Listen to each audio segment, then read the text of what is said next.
Do not question authority.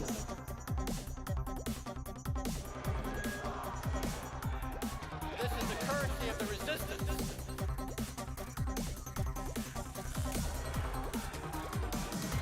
What is Bitcoin?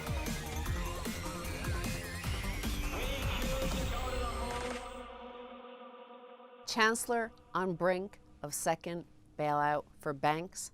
Those are the words spoken by Bitcoin in the Genesis block.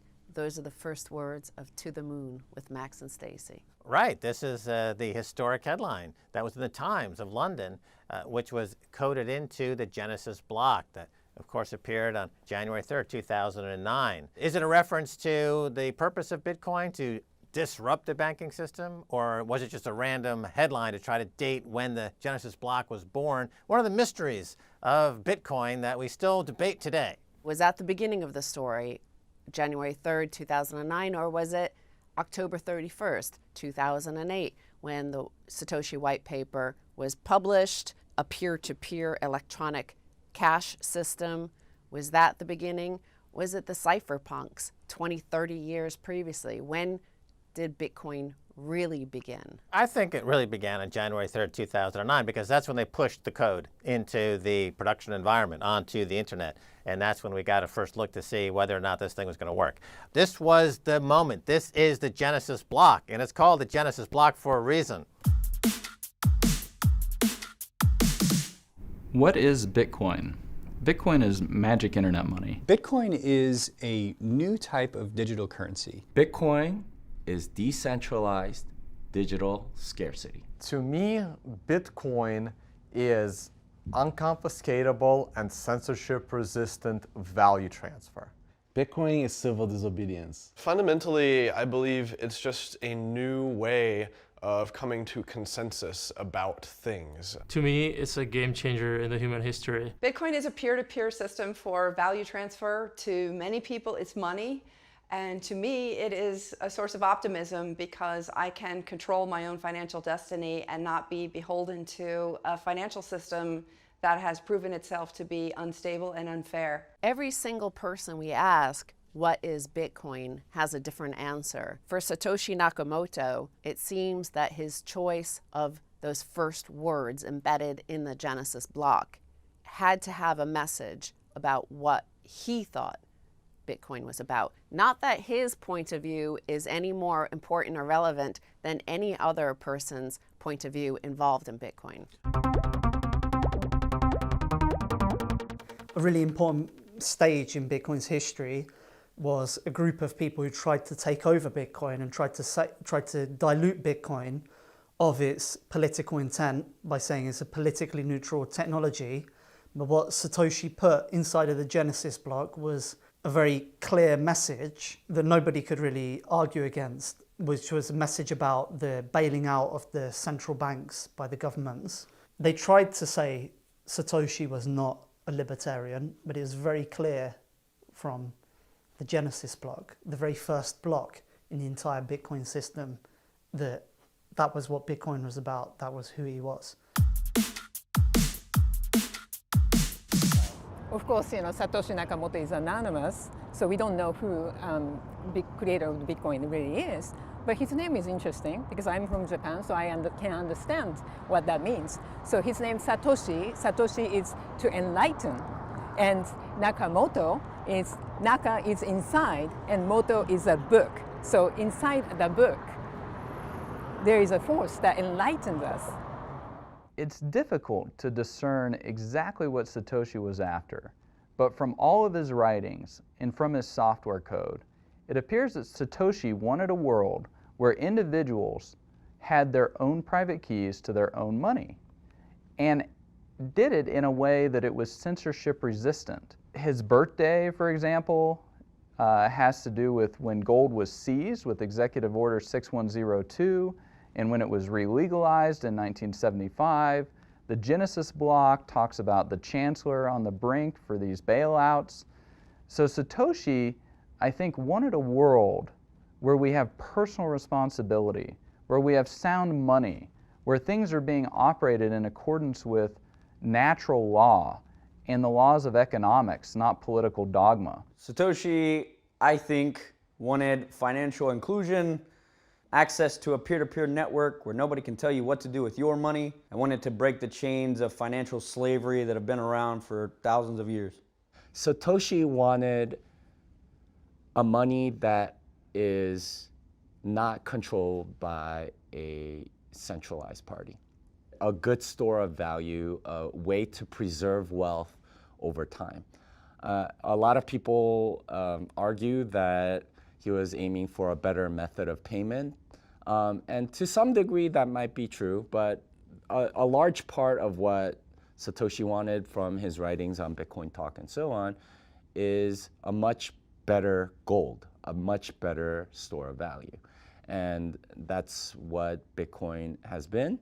And that's where Bitcoin is, hands down way better than every other store of value that's ever existed. The Genesis block is not including an article about how it's difficult to buy coffee with a credit card. It's including an article about a central bank bailing out a commercial bank in the context of monetary expansion and economical cycles. So Bitcoin is a monetary policy revolution, but still you can find basically the classical references in Satoshi discussion about the quest of cypherpunk people for electronic cash, a private dark money that you can use without being spied upon or without being censored, and the quest for sound money, which is not easy to manipulate and to inflate. So no matter what Satoshi Nakamoto wanted, whatever he wanted would not have been possible to realize without all the predecessors before him, without the likes of Nick Szabo, Adam Back, David Chaum, Timothy May, Eric Hughes, and John Gilmore, the famous image of them on Wired magazine. These are the cypherpunks. Their ideas, their philosophy, and their ideology were important. And without those ideas already in the mix, just like the American Revolution and the French Revolutions, there were ideas explored for decades before the revolution could suddenly erupt. Well, I'll make an analogy to Allen Ginsberg's Howl, right? I mean, this was a screech from the pit of humanity. These guys, cypherpunks, are employed by the oppressors, their surveillance state, governments, but they clung to their humanity, and they were able to pass encryption to the public by using the Constitution, famously. And now with Bitcoin, they're passing value and the creation of trade to the masses. The cypherpunks started working on concepts of digital money in the late 80s, early 90s, and there were quite a few people in the space who had what seemed to be promising ideas, but ultimately were found to have deep critical failures in them. And so the interesting thing about Bitcoin is that Satoshi didn't really create anything fundamentally new, but rather Satoshi managed to look around at the space, see all of the developments that had happened, and cherry pick a few things, put them together in a way that had never been done before, and as a result create a much more robust system than anything that had ever been designed. Well, Bitcoin was essentially born out of cypherpunk ideals, right? It's like privacy is the ultimate mechanism of freedom, right? I mean, Orwell really understood that. And without privacy, you can't be free. You can't criticize the government. You can't do anything, right, in your life. It's fascinating how much you need that, and how little people appreciate it. Bitcoin gives you all those features: the privacy, the freedom of transacting, and it's also voluntary. And I think that's why it's so important. The cypherpunks were, I guess you could say, a bunch of really paranoid nerds. They saw the power of the internet and these new communications technologies and all of the great things that could be done with them, but they also saw the dark side. They saw the potential dystopian nightmare that it could occur if all of the world's communications and all of the world's finance were happening transparently on a network that could be easily surveilled by state actors and other powerful organizations. And they realized that, as more and more aspects of your life were put out onto this transparent network, it would be easier for various organizations to subjugate and control those aspects of your life. And so as a result, they felt like, we needed to push for better privacy on this network in order for people to have more freedom, in order for us to be able to communicate with people without fear of political repercussions, in order for us to be able to interact economically with people without fear of censorship because our economic transactions are not approved by some authority. It was really about freedom. As privacy and freedom are kind of two sides to the same coin.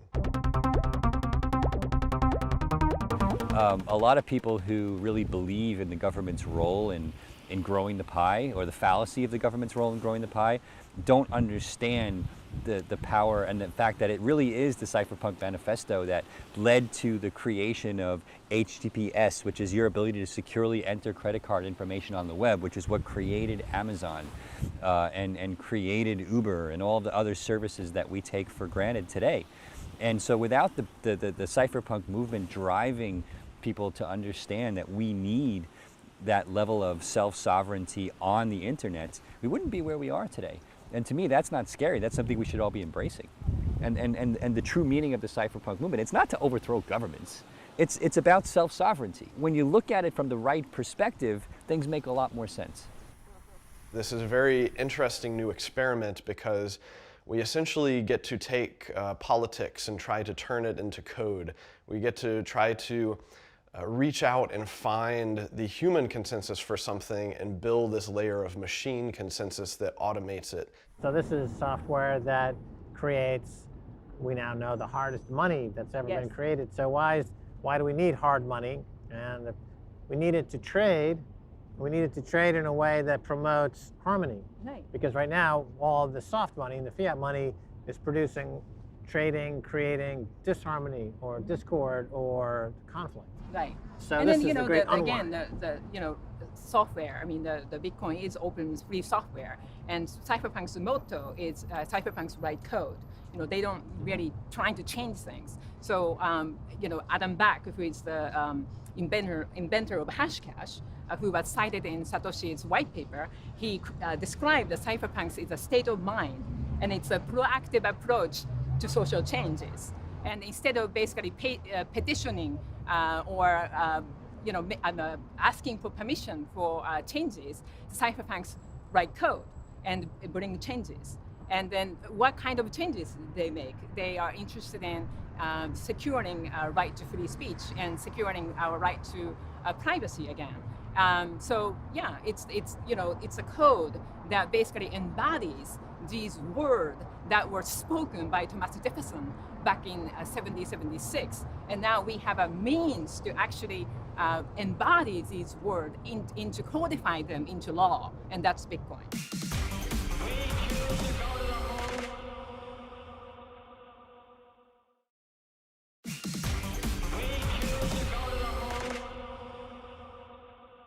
You can't divorce Bitcoin from the environment in which it was birthed, not only from the cypherpunks and their battles against the US government in terms of privacy, but then here in the actual birth of Bitcoin itself between October 31st, 2008 and January 3rd, 2009, when the first block was mined. In that period of time, we saw a run on the bank in the United Kingdom, Northern Rock. It collapsed. The Chancellor stepped in and bailed that bank out. Then, January 3rd, 2009, the Chancellor, Gordon Brown, was on the brink of second bailout for banks. Remember, only a few months earlier, September 15th, 2008, is when Lehman Brothers collapsed. The global fiat money system was on the brink of utter collapse. I don't think most ordinary people understand just how terrifying that system was to that permissioned financial system. The fiat system is permissioned, it's run by the central bank and their member banks. So these member banks were operating a global monetary financial experiment that went awry. The US Federal Reserve Bank began a radical monetary experiment called quantitative easing, whereby they would print out of thin air $600 billion on November 26, 2008, and purchase $600 billion worth of mortgage-backed securities from their member banks. Quantitative easing was simply the relabeling of an idea that had been around for quite some time. It was a radical rebranding of money printing, and that's been tried many times throughout history. And we know from history that all money printing, all fiat money, all goes to a price point called zero. There is no escape. Understanding the history of money was probably the big study that we entered after reading Satoshi's white paper, that we started to ask ourselves, so how many US dollars are in circulation? And then you realize we don't know. And then you dig into who the Federal Reserve is and who runs the Federal Reserve and who did Ben Bernanke, when he was running the Federal Reserve, who does he respond to? And does the president respond to Ben Bernanke, or does Ben Bernanke control the president? It was radical on November 26, 2008 for the U.S. Federal Reserve to print $600 billion uniquely only for their member banks, in that it was a let them eat cake moment. Here they were saying, yes, we brilliant economists at the Federal Reserve Bank know history. We know what happened before the French Revolution. We know what happens when you just throw fiat brioche to the people and cause massive wealth and income gaps. Yeah, like I say about quantitative easing, it's all zeros and no ones. There's no code. It's just zeros. It's just more nothing, zeros. As far as the end I can see, it's nothing there, right? At least with zeros and ones, there's code. There's a finite end to it. It's an algorithm. It's a routine. It repeats. It's not infinite. We started thinking about things like in Argentina when they went through hyperinflation, how the price of milk would change multiple times a day. We saw what recently happened in Venezuela when they instituted socialism and what happens with hyperinflation there. And understanding the geopolitical landscape of the world to start saying, oh wait, so if the US dollar is no longer backed by gold, then it's possibly backed by bullets. And oil is backed by the US dollar. Multiple currencies of the other governments are backed by the US dollar. And the US dollar is backed by nothing but belief. All of a sudden, you start paying attention to the geopolitical landscape in a whole different way, where the underlying thing that Bitcoiners are thinking about is money. As you'll see, quantitative easing and Bitcoin evolution happen hand in hand. They work together. Well, so Bitcoin, of course, is the answer to massive fiat fraud. And they've simply tried to paper over all their problems and fraud and wars and malfeasance. And you can't do that with Bitcoin. So it's a great equalizer in that sense, and it's the gavel of justice. Forget about all the social justice movement. This is the punchline. This is the period on the exclamation. Bitcoin is the solution. It is the only option that we have outside of the current financial system. This is the only monetary system outside of the state that is viable, in my opinion, and this will continue again into the future. So it's very, very important that people ask why Bitcoin. And why Bitcoin? Because this is the time. This is now, we have now the technology. The time is right. It is now time to execute and finally provide an option and an exit to the current financial system. So January 3rd, 2009 was the Genesis block. January 12th, 2009 was the first Bitcoin transaction. The first transaction of Bitcoin currency in block 170 takes place between Satoshi and Hal Finney, a developer and cryptographic activist. Right, well, this is Columbus discovering the New World, the Apollo 11 landing on the moon, Chuck Yeager breaking the sound barrier. This is the first implementation of this paradigm-shifting technology that transforms economics and finance in a heartbeat. And this was just a pure transaction without consideration of price or profit or reward or when Lambo. It was just pure experimentation, two cryptographic activists, as they call it in here, or two cryptographers, two developers working together to build the system. You couldn't move digital scarcity up until that point on the internet. It was considered an impossibility. And this disproved that theory and proved you could move digital scarcity. And digital scarcity before this was considered an impossibility. This proved you could have digital scarcity. And this set in motion then this new paradigm, this new epoch, this new era that has gotten everyone tied up in knots in traditional finance and legacy finance and the old banking system. Now, we don't enter the Bitcoin story until the next episode, after 2010. But in 2009, there were very few people involved, and they were the sorts of people like Hal Finney, like Jeff Garzik, like Peter Todd, the hardcore coders, programmers, participants in an experiment, coming together in an open source project, developing something radical. It was a science experiment. I mean, we're trying to do something new, right? And the people who had been working on this, people like Adam Back that Satoshi had emailed before he released the protocol. I mean, he had been working on digital currencies like 20 years earlier with DigiCash. I'd been in virtual currencies, you know, through online games like when I was in middle school, like in the mid-90s. So I'd been doing, you know, I'd been in virtual currencies for a long time. And so, but it started as a collectible because Satoshi and Hal Finney had it. You know, they had just mined like the first couple blocks. And then Satoshi sent Hal some Bitcoins. And it's a collectible, and then like within a week, like somebody set up an exchange where you could actually trade Bitcoins for dollars. And so that began to establish an exchange rate ratio. So it was very early in the process of Bitcoin that it jumped from collectible to exchangeable good. So the idea of using this protocol as money was there right in the beginning. So it has mimicked the history of gold becoming money, just but in much a very faster. short period of time. Very so fast. It took thousands of years. It's taken gold, essentially 10 years. Yeah, well, yeah, I mean, with Bitcoin, in 10 years, it's gone from like nothing, basically, to $65 billion market cap that's moving hundreds of thousands of transactions a day and settling billions of dollars. I mean, it's a huge, huge deal now. It's shaken the establishment of the planet to the core. In 2009, it was highly experimental. Nobody was looking for a Lambo. Nobody was, you know, looking to get wrecked. Everybody was designing a new monetary system. Everybody was free to experiment. Everybody was free to fail, those participants in it. And most people today will think of Bitcoin and think of the price and only think about the price and how much it's worth. But October 5th, 2009 was the very first price for Bitcoin. October 5th, 2009, first price published by New Liberty Standard, and it was $1 equals 1,309.03 BTC.